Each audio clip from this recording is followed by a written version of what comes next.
Welcome to this talk on critical thinking. So please do critique this, please do criticize it, and please do give me feedback on it if there's anything in it you disagree or find interesting. Whether you're a person who is at the uni, who the talk is for, or whether you're a person on the internet just browsing through YouTube. So to begin with, this talk is called How Humans Fail at Thinking, let alone critical thinking. Humans aren't great thinkers, and we're going to explore that with a bit of information from the world of psychology. So the first things we have to ask ourselves is, what are the limitations of our tool? And by our tool, I mean the grey matter between your ears. Very simply, that tool, your brain, isn't the best at thinking at times, and it's because it has a number of features about it that prevent us from thinking clearly. So the work by Daniel Kahneman is very prevalent here, and his work talks about system 1 versus system 2. System 1 is your gut reaction to a situation. It's your emotional, instant, fast reaction, and it relies on heuristics. And heuristics is a fancy word that psychologists use for rule of thumb. It's kind of like all post people deliver letters. Therefore, if I see somebody walking towards me with a letter, they must be a post person or a parcel delivery person, and that's what you would assume. So you make quick snap judgments about the world. System 2, however, is a little bit more critical, a little bit more rational, and it requires you to have what's known as divergent or cognitive reflective or actively open-minded thinking. Those are psychology terms. It requires you to put effort in to explore what it is you're thinking and come up with alternative outcomes. So the difference between the two is that one's quick and easy, the other one's slow and effortful. One's goes by rule of thumbs and generalizations, the other one thinks specifically and is much more difficult. Now, we slip into these patterns whenever we think, because we need to think in a fast, quick way. Otherwise, we spend a lot of time thinking, we'd wear ourselves out. Thinking's an entirely difficult process, and it requires a lot of glucose and energy, and therefore your body doesn't want to waste time thinking about things when it can make snap judgments. So both systems are important. They both serve different functions, but they interact, and in the intersection where they interact, there's sometimes difficulty. So very quickly, answer this question. If it takes 5 machines 5 minutes to make 5 widgets, how long would it take 100 machines to make 100 widgets? What's the answer? Quickly. Okay. Some of you will have said 100 minutes, but actually that's thinking using system 1. You've looked for the pattern, you've looked for the predictable feature, and you've added on to 100. But actually the answer is 5 minutes. And the way you get to that is by thinking rationally and thinking critically about the problem. Think it through, come up with the right answer, and you'll see it's much more difficult. Now, the idea that we have two systems or two methods of thinking has been known for quite a while. This is known as the cognitive bias codex, and I just recommend that you go and look it up and explore it for a while, because it actually shows over 180 biases all grouped together in common features. And the cognitive bias codex is a great visual way of representing how we view psychology and how different biases are related. And if there's over 180 of them and you're not aware of them, just think about how they might be impacting your decision. I'm going to cover the critical ones that I think are important for working in sport within a multidisciplinary team and high performance. So the biggest one is confirmation bias. Confirmation bias is essentially that I will look to confirm what it is I know about a situation. So if I think that something exists for a reason and that is caused by a reason, I will look for information to support that reason. And that's why we should always consider ourselves as we are the easiest person in the room to fool. We can always fool ourselves before we can fool someone else, because confirmation bias essentially points us in a direction of confirming what we believe, and we'll see things in things that aren't actually there. And a great example of this, and this is a wonderful research paper if you want to go and read it, by Pennycook, Shane and Barr.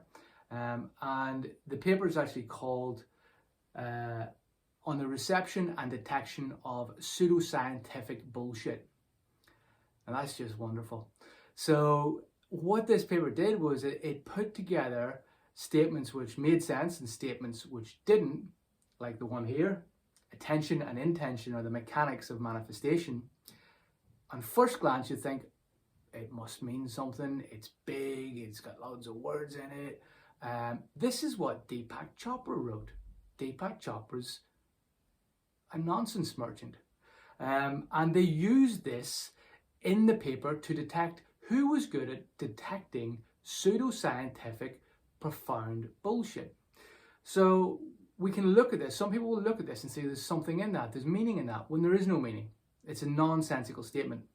So I'd recommend you read that paper. We look to confirm things and we look at them quickly, and that's how we can feel to think correctly. Now, one of the things that's interesting is management speak, politicians, people who are in charge and make big fancy flouncy statements which are vague and fluffy, and we actually attach our own meaning to those.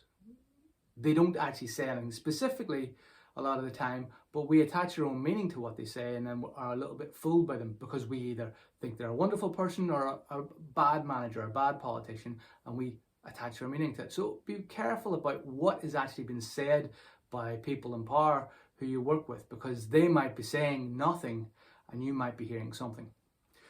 Now, another example of a bias that is affecting how we think critically is sunk cost fallacy. This is interesting because if you are in a relationship with somebody, say for example a personal relationship or a coach-athlete relationship, you might find that somebody will invest more time with a coach that they're familiar with and have invested time in than they should do, even though that relationship isn't working out for them. So quite often we spend time and we value things that we've spent time on, and therefore we invest more in it despite the fact it's not producing the returns we want. An example of this that's very sneaky that marketers use is they will ask you to do something that is small so you can gain trust, and then because you've invested a little bit, they'll ask you to invest a little bit more in the next step. A common example is somebody coming and asking you for £2 a week for some charity, and then they'll ask you for £5 a week. And these types of things are, if I've done a little bit, then I'm more likely to do a little bit more, and that's called escalation of commitment, and it comes kind of under the sunk cost fallacy.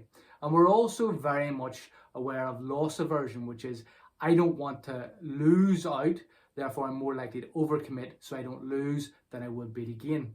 These are all important things because we think about performance. Performance, when we build it, is all about building consistency over time to improve somebody's performance in a sport.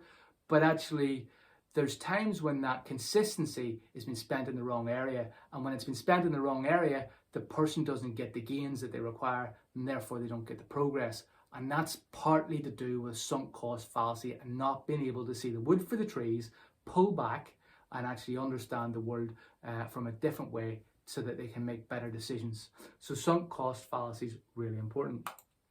Now, another thing that's important in performance is reading and understanding the difference in how things are progressing and how they're improving. And what I want you to do now is just count the number of passes that the team in white make in this game of passing the basketball. So it's two teams, count the number of passes that the team make. This is a test of selective attention. Count how many times the players wearing white pass the basketball.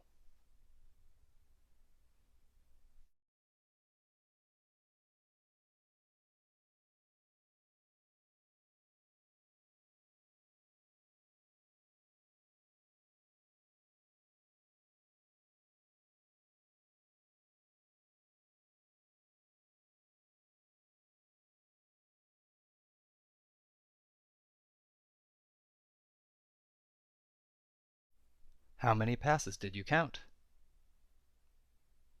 The correct answer is 15 passes. But did you see the gorilla?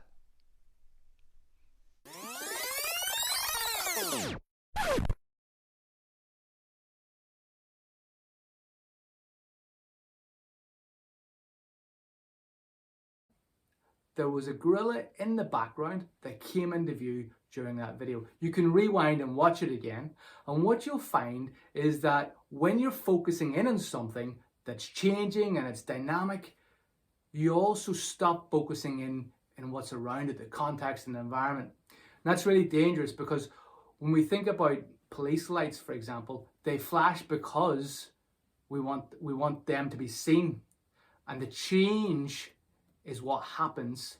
The change is what happens to catch our attention, and we get fixated by it, and therefore we miss out other things in the environment. In a sporting context, we notice when athletes complain, we notice when athletes change in their status, and we don't notice things when they change gradually and slowly, but we notice drastic ups and downs in performances, drastic ups and downs in attitudes, drastic ups and downs in communications, things like that. So high variation grabs our attention, and it can actually distract us away from things that are occurring, which might be slowly getting worse or slowly getting better. And that's why inattentional blindness is really important in sport when you're trying to understand things from a performance setting. Now, the next thing that I want to discuss is the framing effect. The framing effect is how we word and measure things within sport. And if you think about an athlete making decisions, whether they be medical decisions, like this paper here quoted in below, talks about the framing effect in medical decision making. When an athlete makes a decision, we have to think of what probabilities are the outcomes going to be, and how do we make the best decision. But if we frame something as it's a 90% success rate, everyone wants that. If we frame it as it's a 10% fail rate, people are hesitant. The two are the exact same. There is no difference. So if we think about that, how we frame the information that we put out there can determine and impact our decision making. So again, how we communicate is very important, but how we think about risk and how we frame scenarios, positive and negatively, might influence the decision making that we make in the performance environment, which is critical again. So these are all ways in which our brain isn't great for actually thinking critically. And in the next part, we'll talk about how we can improve our ability to think critically. But before we do, there's a few scary things that I'm going to show you. This next bias is called survivorship bias. Survivorship bias essentially says that we look at who survived. And this actually is something that was impactful during the war, whenever they looked at planes and they said, these planes made it back and they have been shot all over these red areas. And how they originally started to try and reinforce the planes was to cover up the areas with the bullet holes. That was a wrong thing to do, because those were the planes that made it back. And as you can see in this image here, the areas that we should protect are the engines, the main shaft, and also the cockpit. Because if you've got those protected, then they're more likely to be able to make it back. The areas that got shot were areas that were non-essential to the flight of the aircraft. So by looking at what survives, we're painted a negative picture of the idea that these things need more help in these weak areas, when actually they're the good things. Now, how does this relate to athletics, to sport, to any type of endeavor? Is we often look at the top athletes and go, look at where they could improve. Actually, they don't need to. They're the top athletes. Look at what they have and what's good about them, and how should that be developed and implemented further down the pathway. So it's about performance, not in a broad scope, but performance in a precise scope of looking at what actually the performance sits upon. So that's again how the survivorship bias can be applied within sport. But it's really important for understanding when you look at a top level athlete that you're not trying to be better than them in areas where they're not good. You're trying to be as good as them in areas which support their performance. Now, this last one's going to leave you up at night. This study by Leung is something that genuinely gives me shivers. Motivated visual perception is whenever somebody sees something that's not there. But why this gives me shivers is what Leung did is in the image to the very left or right, depending on if you know your left or right, or depending on what way the screen's orientated. What Leung did in the image, the grey image, is he put on images of part face, part scenery, and then said to people, right, which is more present, the face or the scenery, and they're overlaid. And obviously you can change the transparency of either one and make one more prominent than the other. So they measured the different answers that the people give. Then in the next round, they said, okay, if you see more face, we're going to give you money. And what they did was they also had them attached up to fMRIs. And whenever you've got a person attached up to fMRI, when you've got a person attached up to an fMRI, what actually happens is you can measure at which part of the brain is becoming active. Is it a part that's visually perceptive, or is it a decision-making part? And what they found is that people were motivated to see more face because they're getting paid money, obviously. But some people had brain activity in the decision-making area, which they hypothesized means that they saw more seen and said, I see more face, I'm going to say I see more face, so I get more money. Smart people, I do the same. But some people actually saw more face even though more face wasn't there. Visually, they didn't even get to the point of making a decision. Their brain made the decision, or functioned in a way. Let's not create a homunculus argument by saying the brain made a decision, but their brain functioned in a way which didn't even let them see the scenery. And that's really interesting, because that means there's two ways for us to become fooled. One is by our own decision making and deciding to do something, and then the other is by our own body not being able to be actually useful as a sensor, as a tool.